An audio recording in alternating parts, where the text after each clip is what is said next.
નમસ્કાર દર્શક મિત્રો, એસડી ન્યૂઝ ગુજરાતી ચેનલ પર આપનું સ્વાગત છે અને હું આપની સાથે વૈશાલી પોબારુ કરીશું નજર આજના સમાચાર પર।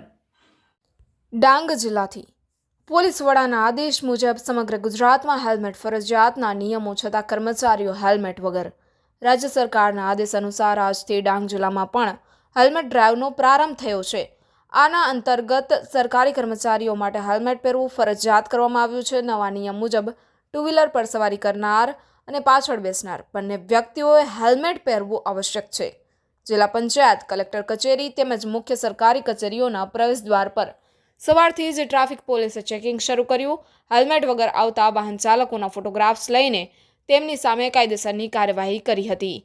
ઘણા કર્મચારીઓએ હેલ્મેટ ન પહેરવા માટે વિવિધ બહાનાઓ આપવાનો પ્રયાસ કર્યો, જેમ કે નજીકથી આવવું કે હેલ્મેટ ભૂલી જવું, પરંતુ પોલીસે કોઈ પણ બહાનું સ્વીકાર્યું નહીં।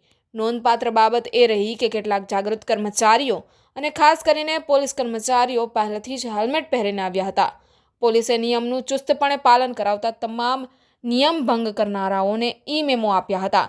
આ ડ્રાઈવમાં કોઈ પણ પ્રકારનો ભેદભાવ રાખવામાં આવ્યો નથી અને સરકારી કર્મચારીઓને પણ નિયમ ભંગ બદલ દંડ ફટકારવામાં આવ્યો છે। Reporter Sushil Pawar, SD news Gujarati, Dang.